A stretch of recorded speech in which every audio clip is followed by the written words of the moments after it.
ইরানে এশিয়ান নারী কাবাডি চ্যাম্পিয়নশিপের লক্ষ্য পূরণ করেছে বাংলাদেশ দল। ব্রোঞ্জ জয়ের যে লক্ষ্য নিয়ে দেশ ছেড়েছিল শ্রাবণী বৃষ্টিরা, সেই লক্ষ্য পূরণ করতে পেরেছে তারা। শুক্রবার দুপুরে গ্রুপ পর্বের শেষ ম্যাচে থাইল্যান্ডকে হারিয়ে এশিয়ান নারী কাবাডি চ্যাম্পিয়নশিপের সেমিফাইনালে জায়গা করে নেয় বাংলাদেশ দল। একই সঙ্গে বাংলাদেশ ব্রোঞ্জ পদকও নিশ্চিত করে। বাংলাদেশ 42-27 পয়েন্টে হারায় থাইল্যান্ডকে।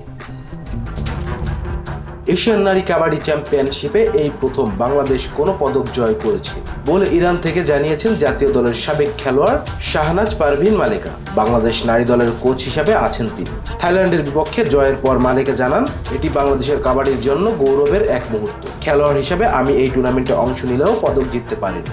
আজ কোচ হিসাবে আমার সেই স্বপ্ন পূরণ হলো। এদিকে সেমিফাইনালে স্বাগতিক ইরানের কাছে হেরে যাওয়ায় ফাইনালে যেতে পারেনি বাংলাদেশ দল।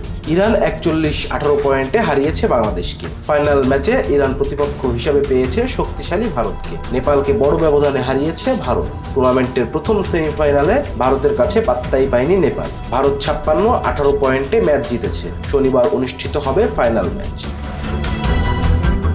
Rezwan Islam, B sports. Please subscribe our channel to get more information about Cricket World.